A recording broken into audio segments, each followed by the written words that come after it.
Friends, ನೀವು ನಿಮ್ life ಅಲ್ಲೇ ಈ ತರ ಒಂದು ಹಾವ್ನ ನೋಡಿರೋಕೆ ಸಾಧ್ಯನೇ ಇಲ್ಲ. ಯಾಕಂದ್ರೆ ಇದು ಹಾವೇ ಅಲ್ಲ, ಇದು ಒಂದು ಲಿಸರ್ಡ್. ಇದು ನೋಡೋಕೆ ಹಾವ್ ತರಾನೇ ಇದೆ ಅಲ್ವಾ, ಆದ್ರೆ ಅಲ್ಲ. ಇದರ ಹೆಸರು ಯುರೋಪಿಯನ್ ಗ್ಲಾಸ್ ಲಿಸರ್ಡ್. ಇದು ನಾನ್ ವಿನಮಸ್ ಲಿಸರ್ಡ್.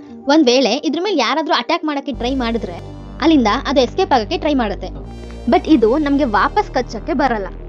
ಈ ಪ್ರಾಣಿ ನೋಡೋಕೆ ಮುದ್ದಾಗಿ ಕ್ಯೂಟ್ ಆಗಿ ಕಾಣ್ತಾ ಇದೆ ಅಲ್ವಾ, ಆದ್ರೆ ಇದು ತುಂಬಾನೇ ಡೇಂಜರಸ್ ಪ್ರಾಣಿ.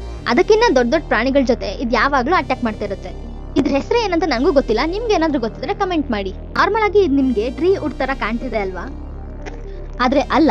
ಸರಿಯಾಗಿ ನೋಡಿದ್ರೆ ಅವು ಅಲ್ಲಿ ಕೂತಿರೋದು ಪಕ್ಷಿಗಳು. ಇವನ್ನ ಟೌನಿ ಫ್ರಾಗ್ ಮೌತ್ ಅಂತ ಅಂತಾರೆ. ಇವುಗಳ body creature as it is same tree ತರಾನೇ ಇರ್ತವೆ. ಇದರಿಂದ ಇವು ಬೇಟೆಗಾರರಿಂದ ತಪ್ಪಿಸ್ಕೊಂತವೆ. ನಾರ್ಮಲ್ ಆಗಿ ನೀವು ಫ್ರಾಕ್ಸ್ ಗಳನ್ನ ನೀರೊಳಗಡೆ ಇಲ್ಲ ನೆಲದ ಮೇಲೆ ಇರೋದನ್ನ ನೋಡಿರ್ತೀರಾ. ಬಟ್ ಈ ಫ್ರಾಕ್ಸ್ ಗಳು ಪಕ್ಷಿಗಳ ತರನೇ ಮರದ ಮೇಲೆ ಜೀವಿಸ್ತಾ ಇರ್ತವೆ. ಮತ್ತೆ ಈ ತರ ಇಂಟ್ರೆಸ್ಟಿಂಗ್ ಫ್ಯಾಕ್ಟ್ಸ್ ಗಳಿಗಾಗಿ ನಮ್ಮ ಚಾನೆಲ್ ನ ಸಬ್ಸ್ಕ್ರೈಬ್ ಮಾಡಿ. Voice of Spoorthi.